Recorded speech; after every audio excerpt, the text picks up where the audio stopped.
Ah, traveler, it's always good to see you. I have a tale, if you have time to listen. Chapter 13. Patch Notes for the Damned. The temple doors groaned open behind Rodney as he stepped back into the cold foglight. Frank was exactly where he'd promised to be, perched on the cracked retaining wall overlooking the graveyard, keeping watch like a half-traumatized gargoyle.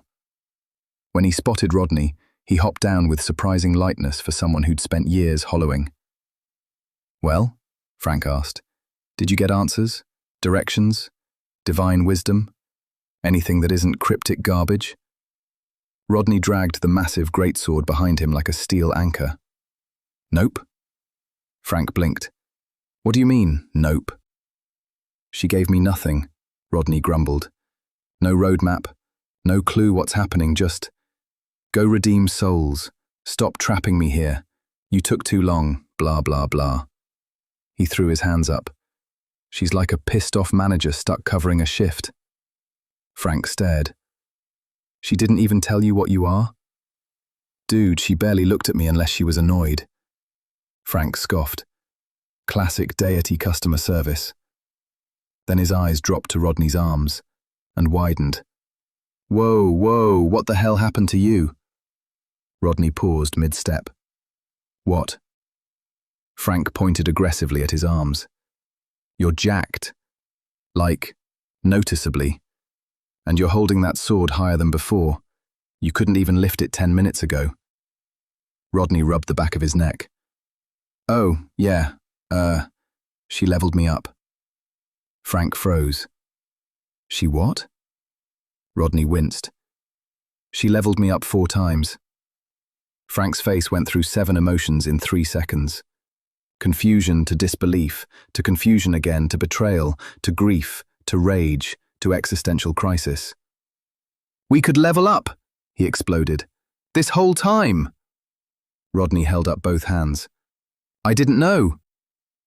"My friends died," Frank barked, "because we thought this place didn't let you get stronger. Because every time we revived, we were the same miserable weaklings."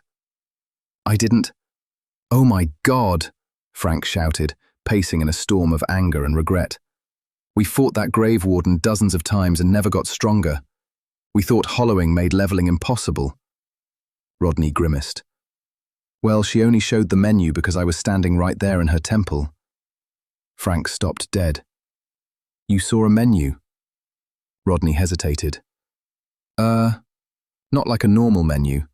More like floating runes and—" Frank grabbed him by the shoulders. "Rodney, focus. Are you telling me you dragged the goddess down here?" Rodney swallowed. "Yes." Frank's grip loosened as the weight of that hit him. "So she's stuck," Rodney continued, "until we redeem the souls trapped here, or until everyone fully hollows out." Frank stared at the ground, stunned. "So there are others," he whispered. "Others like me. Maybe my friends aren't completely gone." He didn't sound hopeful. He sounded terrified of hoping. Rodney shifted awkwardly, then remembered the wax stick. "Oh, she gave me this." He held up the shimmering white chalk. "It's supposed to let us write messages that only non-hollowed people can see." Frank lifted an eyebrow. "That's actually useful." Rodney knelt and scrawled "Frank" into the dirt. The writing glowed with soft blue fire. Frank shivered, violently, and looked up, eyes going unfocused. "I can see it." He reached out, hand trembling. As his fingers brushed the glowing letters, his pupils dilated. "Whoa. It says you finished your battle but failed to connect." He blinked several times. "What the hell is this? Some kind of Netscape multiplayer thing?" Rodney stared at him. "Frank, are you a NES generation gamer?" Frank recoiled like he'd been accused of murder. "No, man, I'm not ancient. We played Dreamcast, top of the line, ahead of its time." Rodney gasped loudly. "Frank, buddy, I hate to be the one to tell you this, but Sega never made another console after the Dreamcast. Frank turned pale. Wait, how long have I been dead? Rodney snorted, leaning on the greatsword. Well, when I died, we were on PlayStation 5. Frank stared at him in open horror. The PlayStation was a gimmick. How the hell did it beat Sega? Rodney broke into laughter. Real, cathartic, painful, warm laughter. The first genuine sound of joy this realm had heard in years. Frank stared at him, confused, then laughed too. Out of disbelief, out of grief, out of relief that he wasn't alone anymore. For the first time since waking in this nightmare, Rodney didn't feel like prey. He felt human, even if the world wasn't. Rodney wiped the tears from his eyes. Not sad tears, but the kind you get when laughter hits too hard after a stretch of fear and misery. He leaned the massive greatsword against his shoulder like an oversized hiking stick. Frank, still pale from learning the Dreamcast was ancient history, finally let out a slow exhale. But as the last trace of humor faded, something darker settled behind his eyes. Rodney noticed it immediately. You okay? Frank scoffed. No. I mean, yes? I don't know, man. He dragged a hand down his beard. It's just, you walk in there and get stronger. Just like that. And she never said a damn word to me or my friends. Rodney winced. I don't think she wanted you to get stronger. Frank barked a sharp, bitter laugh. Yeah, no kidding. He turned away, staring out over the endless rows of headstones, fog curling between them like restless spirits. She kept us weak, he muttered. Maybe on purpose. Maybe she thought we didn't deserve power. Maybe she didn't care. But she sure as hell wasn't going to invest souls into people she already wrote off. Rodney felt a knot twist in his stomach. I don't trust her. Frank froze, then looked back at Rodney with a slow, deliberate nod. Good, he said. Hold on to that, because gods in this place don't play by mortal rules. They don't think like us. They don't love us. They don't fear losing us. They don't even value us. Rodney swallowed. Then what am I to her? Frank shrugged. A key, a tool, a glitch. Take your pick. But she sure as hell didn't give you nearly enough information. No, Rodney muttered. She really didn't. Frank stepped closer, lowering his voice. Rodney, you gotta start treating everything she says like it's half a truth with sharp edges. She wants something from you, and until you figure out what, don't let her steer your choices. Rodney nodded slowly. The greatsword felt heavier for reasons that had nothing to do with its weight. All right, Rodney said. Then, what do we do next? She didn't tell me where to go. Frank blinked once, then slapped his forehead. Right. You don't know the layout. The what? The graveyard's layout, Frank said, motioning for Rodney to follow. It's not random. Not entirely. Come on, I'll show you. They walked together back toward the fog, crunching over broken stones and grave-warden debris until they reached the familiar open space where they first met, the crossroads. Rodney paused, staring at the 4 narrow roads disappearing into the mist. This place again, he murmured. Frank nodded. Yeah, it's the center, the heart of the graveyard. Every path eventually loops back to this spot one way or another. Rodney frowned. Why? Because, Frank said, this is where most people lose themselves. A chill rolled through Rodney. Frank gestured down each path with slow, haunted precision. When I got here, me and my friends tried every one of these roads. We pushed out into the fog, fought monsters in the ruins, found places where the world felt wrong. Dead ends, loops, death traps. His jaw tightened. But no matter what, we always came back here, because this was the only place that led to the grave warden. He paused, eyes softening with old grief.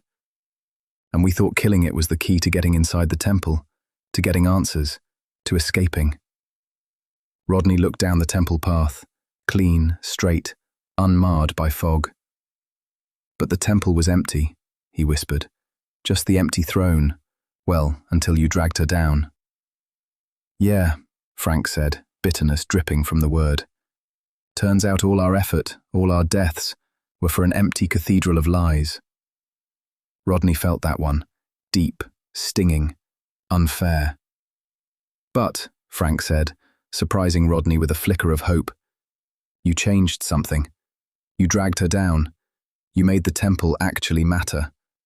That means something here shifted, which means the other paths might not be the same anymore. Rodney looked at the 3 unexplored fog roads branching outward into nothingness and felt a strange mix of dread and excitement. So one of those, he murmured, is where we go next. Yep, Frank clapped him on the shoulder. Welcome to patch 1.01 of the afterlife. Rodney laughed weakly. Then his eyes drifted toward the fog again, and Rod stirred inside him, a whisper like steel sliding over stone. Forward. Rodney swallowed hard. Yeah, forward. Rodney stared out toward the fog-shrouded paths branching away from the crossroads. Each one looked the same, narrow, crooked, choked with mist that curled like restless smoke, concealing God knew what. He still wasn't sure which way to go. All right, Rodney said finally, turning back to Frank. If she won't give you power, maybe you should stay here. Keep watch. Hold down the fort or whatever. Frank snorted so hard his whole upper body jerked. Buddy, he said, wiping at one eye. I'm not holding down anything. I'm just pointing at roads. I've been down those paths, and unless that goddess gives me 6-pack abs, a new spine, and maybe an Uzi, you're on your own out there. Rodney barked a short laugh. It was just a suggestion. Yeah, well, suggestion noted. Frank planted his hands on his hips and looked around the crossroads like an old veteran surveying a familiar battlefield. Look, I'll stick around here. Seems like the safest place we've got, especially with that big bastard gone. He nodded toward the temple. And it gives me a nice vantage point to keep an eye on our divine jailer. If she starts doing anything sketchy, which is always, I'll let you know. Rodney tilted his head. So, you're not coming? Frank gave him a look so deadpan Rodney almost cracked up again. Kid, I cannot level. I cannot heal on my own. I cannot run faster than a zombie. And I'm pretty sure I pulled something just watching you fight that night. Rodney laughed under his breath. Frank continued, more gently this time. But don't worry, I'm not abandoning you. I'll be right here. He jabbed a thumb toward the lantern and the temple. This is the center of everything. All the roads, they lead back here. No matter where you go, no matter how lost you get, this crossroads pulls you home. Rodney blinked. Like a hub area. Exactly. Frank pointed at him. Congratulations, you bought the DLC. Rodney snorted. Feels more like I got tricked into it. Welcome to Divinity, kid. They stood together in silence for a moment. 2 dead men who weren't supposed to still have minds, standing at an intersection that had swallowed countless lives. Rodney adjusted the greatsword across his back, feeling its weight tug at his shoulder. Frank eyed it. You sure you can actually swing that thing? Not really, Rodney admitted. Well, good luck anyway, Frank said, dropping heavily onto a broken chunk of stone like a man settling into a couch after a long shift. I'll be here. If something comes out of that fog, I'll scream real loud. Rodney smirked. Comforting. And hey, Frank added, leaning back with a sigh, just remember, no matter which road you take, they all end up here, one way or another. Rodney took a slow breath. Let the fog swallow half his field of vision. Let his pulse settle. Then he nodded.